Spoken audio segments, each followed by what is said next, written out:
Hello বন্ধুরা, welcome to Ramesh electronics. আপনারা দেখতে পাচ্ছেন রমেশ ইলেকট্রনিক্সের ভিডিও। চলো আমরা এই ভিডিওতে একটা 12 ভোল্ট এলইডি ড্রাইভার কিভাবে সেটিং করব এই ভিডিওর মাধ্যমে জেনে নেওয়া যাক।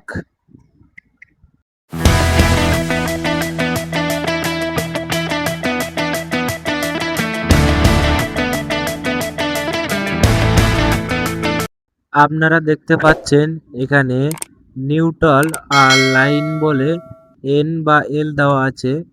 এই দুটোই ভিতরে নিউট্রাল আর লাইন দিতে হবে আমাদের। আর এর সাইডটা দেখতে পাচ্ছেন এই মাথার থেকে দুটো প্লাস আছে আর ও মাথায় দুটো মাইনাস আছে।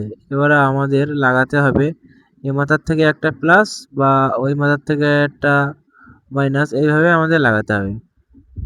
এখান থেকে একটা প্লাস ওখান থেকে একটা মাইনাস, এইভাবে আমাদের কানেকশন করে নিতে হবে। এতে কোনো অসুবিধা হবে না। এতে দেওয়াই থাকে যে প্লাস কোনটা মাইনাস কোনটা, আর ওখানটায় নিউট্রাল কোনটা আর লাইন কোনটা। ওখানে কিন্তু তিনটে দেওয়া আছে, একটা ছেড়ে দিতে হবে। দিয়ে নিউট্রাল আর লাইন আমাদের কিন্তু কারেন্ট দিতে হবে।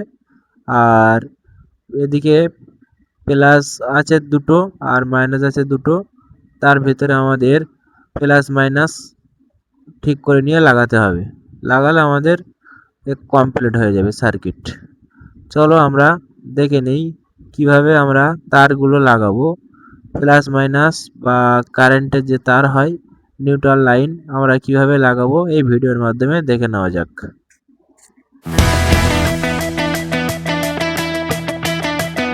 তো আমরা ফার্স্টে এবার কারেন্টের লাইনটা কিভাবে জুড়বো সেটা দেখে নেওয়া যাক।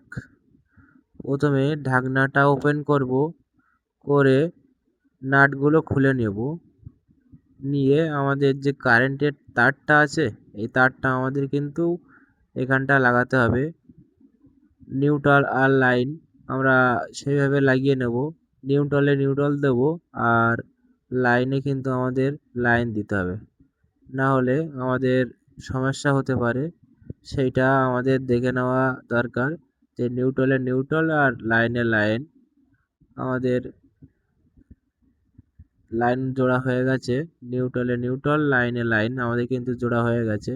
এবারে আমরা একটা 12 ভোল্ট এলইডি নিয়ে নেব।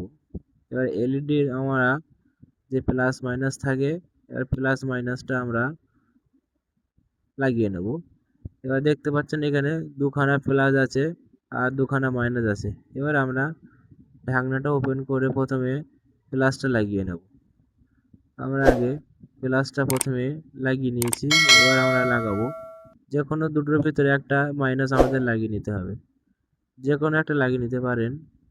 এবার আমাদের মাইনাস লাগিয়ে নিয়েছি। এবার আমাদের কারেন্ট দিয়ে চেকিং করব, দিয়ে দেখব লাইটটা কেমন জ্বলছে। এই চার্জারটা কিন্তু 5 অ্যাম্পিয়ারের।